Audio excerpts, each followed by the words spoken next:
How does a future disappear in broad daylight when the person beside her is smiling? Rural highway, 11:42 a.m.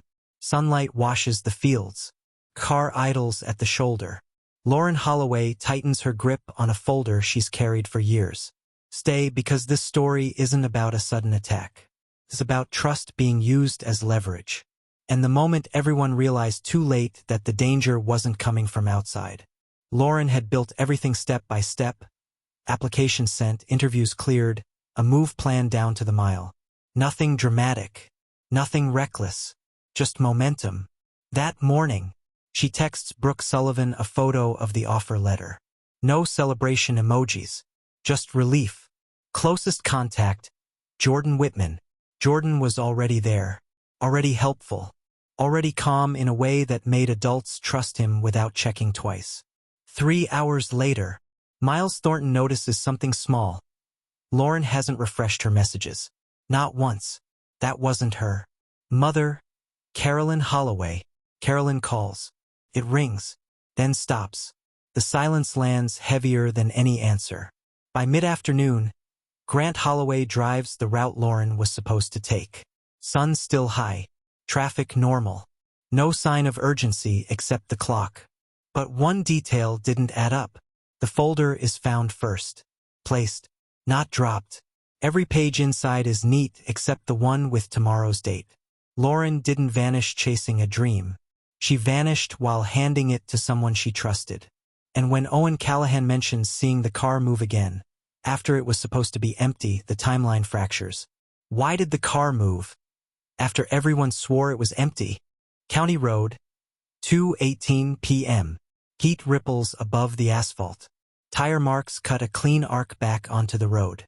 No debris, no rush. Witness, Owen Callahan. Owen is precise about the time, precise about the color, less precise about who was driving. Timeline shift. Miles replays the map. The route doesn't match the plan Lauren sent that morning. Not a wrong turn, a decision. Closest contact, Jordan Whitman. Jordan's explanation is smooth, helpful, almost rehearsed. He says he left early before the car moved. But one detail didn't add up. Carolyn checks the call logs. There's a gap where Lauren always answered. The car didn't carry her forward. Carried the lie. Who changed the plan? And when Grant finds the timestamp Jordan forgot to erase, the story starts walking on its own. What happened in the 12 minutes no one remembers? Suburban intersection, 3:05 p.m. Sunlight hits the dashboard. Lauren's folder rests on the passenger seat. A coffee cup tilts slightly, untouched. Timeline mystery. Grant traces the route again. Every turn is accounted for except that 12-minute gap. Miles points to a bend near the Old Mill Road. The camera there caught nothing. Closest contact, Brooke Sullivan. Brooke recalls Lauren mentioning a short detour to check paperwork. But Brooke also remembers Lauren never drives alone without texting first. But one detail didn't add up. The folder is empty of the notes Lauren had scribbled earlier that day. Nothing missing from the car. But the content? Gone. Lauren's meticulous world, perfectly planned, was hollowed in less than 15 minutes. Who had access? And when Jordan shows up claiming he just stopped by, everything trusted now feels like a question mark. Why would someone she trusted walk in and leave her future behind? On screen, Lauren's apartment, 3:47 p.m. Sunlight filters through the blinds. Lauren's chair is pushed back slightly, papers scattered, but nothing else disturbed. Jordan steps inside, calm, carrying a briefcase Lauren never let anyone touch. Closest contact, Jordan Whitman. He talks softly about checking the folder and making sure things are ready. Brooke watches from the doorway. Suspicion flickers, then retreats. But one detail didn't add up. Miles notices Lauren's phone face down on the table. Unread messages blink. A silent witness no one dared to pick up. Everything Lauren planned, her life, her work, her trust, was in the hands of someone she never expected. Was this kindness or control? And when a notification pops from Lauren's email, sent from her own account after Jordan left. The truth starts bending in ways no one predicted. Why would her own account send a message she never wrote? Lauren's email, 4:12 p.m. The subject line is simple: all set for tomorrow. No signature, no explanation, just a promise she didn't make. Brooke reads it aloud, voice trembling, as Jordan watches silently. Closest contact, Brooke Sullivan. Miles scans the headers. The IP trace points to Lauren's apartment, but the timing is suspicious. Grant feels his chest tighten. The house, the folder, the car, they're all threads now tangled beyond reason. But one detail didn't add up. The coffee cup from earlier is gone. No one moved it. No one except Jordan, who swears he left everything untouched. Lauren's meticulous plans weren't just disrupted. They were rewritten by someone who knew her better than anyone. Did he act alone? And when a neighbor mentions seeing a shadow leave the building, the timing doesn't match anyone's story.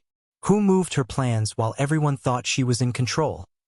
Lauren's apartment, 5:03 p.m. The folder sits closed on the table. Lauren's carefully arranged notes are scattered, some missing entirely. Miles steps closer, tracing the edge of a paper, realizing the handwriting isn't Lauren's. Carolyn grips Grant's arm, whispering that nothing like this has ever happened before. Closest contact, Jordan Whitman. Jordan insists he didn't touch the papers, but Brooke recalls a small inconsistency in his story. Every word he says now carries weight, but also suspicion. But one detail didn't add up. The missing notes all reference meetings Lauren planned to finalize tomorrow, the ones Jordan knew she couldn't reschedule. Lauren's future wasn't stolen by chance. It was rearranged by someone inside her circle, someone she trusted completely. How far did he go? And when the timestamp on her calendar app shows edits made during the 1 hour she stepped away, every trusted action now looks deliberate. How far will someone go to rewrite the life of the person they claim to love? Lauren's apartment, 5:45 p.m. Lauren's calendar app still glows on the screen. Every meeting, every call, every plan she trusted is now marked completed, but by someone else. Brooke realizes the careful sequence Lauren built was erased in daylight, while everyone assumed nothing could go wrong. Carolyn grips her own hands, heart pounding, knowing the consequences will last far beyond today. Closest contact, Jordan Whitman. Jordan finally stops speaking. Silence stretches longer than any argument. Miles leans closer to the folder, sees the subtle edits. Lauren's handwriting replaced with someone else's. But one detail didn't add up.